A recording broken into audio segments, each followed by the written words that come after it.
Wave water and amusement park Kakkadampoyil Valamthode Malappuram.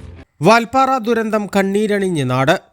Ambalapparambu government higher secondary സ്കൂളിൽ പൊതുദർശനത്തിന് വെച്ച ഭൗതിക ശരീരങ്ങളിൽ ആയിരങ്ങളാണ് ആദരാഞ്ജലികൾ അർപ്പിക്കുന്നത്. ഏറെ സന്തോഷത്തോടെ വേനൽക്കാല അവധിയിൽ പ്രകൃതി ഭംഗി ആസ്വദിക്കാൻ ഉൾപ്പെടെ പുറപ്പെട്ട മലപ്പുറം പാങ്ങ് സ്കൂളിലെ 13 അംഗ സംഘത്തിലെ 9 പേരാണ് അപകടത്തിൽ മരിച്ചത്.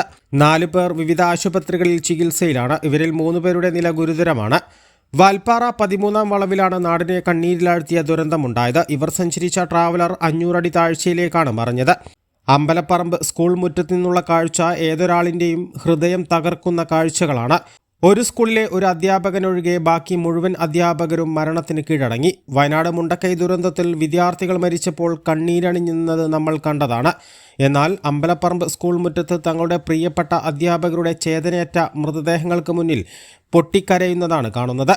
വേനൽക്കാല അവധിക്കായി സ്കൂൾ അടച്ചപ്പോൾ ഏറെ സന്തോഷത്തോടെ പടിയിറങ്ങിയ ഈ അധ്യാപകർ ഇനി ഒരിക്കലും സ്കൂൾ മുറ്റത്തേക്ക് തങ്ങളുടെ പ്രിയപ്പെട്ട കുട്ടികളെ കാണാൻ വരില്ലല്ലോ എന്ന സങ്കടത്താൽ വിദ്യാർത്ഥികളും നാടും തേങ്ങുകയാണ്. പ്രധാന അധ്യാപിക അജിത, റംല, ഷക്കീല, സാജിദ, റുക്കിയ, മജീദ്, ഹിഷാം, ആശ, സുഹ്റ എന്നിവരാണ് മരിച്ചത്. പൊതുദർശനത്തിന് ശേഷം ഭൗതിക ശരീരങ്ങൾ അവരവരുടെ വീടുകളിലേക്ക് കൊണ്ടുപോകും. ഇന്ന് തന്നെ സംസ്കാര ചടങ്ങുകൾ നടക്കും. വിദ്യാഭ്യാസ മന്ത്രി വി ശിവൻകുട്ടി ആദരാഞ്ജലികൾ അർപ്പിക്കാൻ സ്കൂളിലെത്തി. മുസ്ലിം ലീഗ് സംസ്ഥാന president Sadiq Ali Shihab Thangal, MLA-മാരായ AP Anilkumar, Manjalamkuzhi Ali, PK Kunhalikutty, Abid Hussain Thangal ഉൾപ്പെടെ 100 കണക്കിന് ജനപ്രതിനിധികളും സ്കൂളിലെത്തിയിട്ടുണ്ട്. അപകടം നടന്നത് തമിഴ്നാട്ടിലാണെങ്കിലും കണ്ണീർ കടലായി മാറിയത് മലപ്പുറവും കേരളവുമാണ്. A+ vision, Malappuram.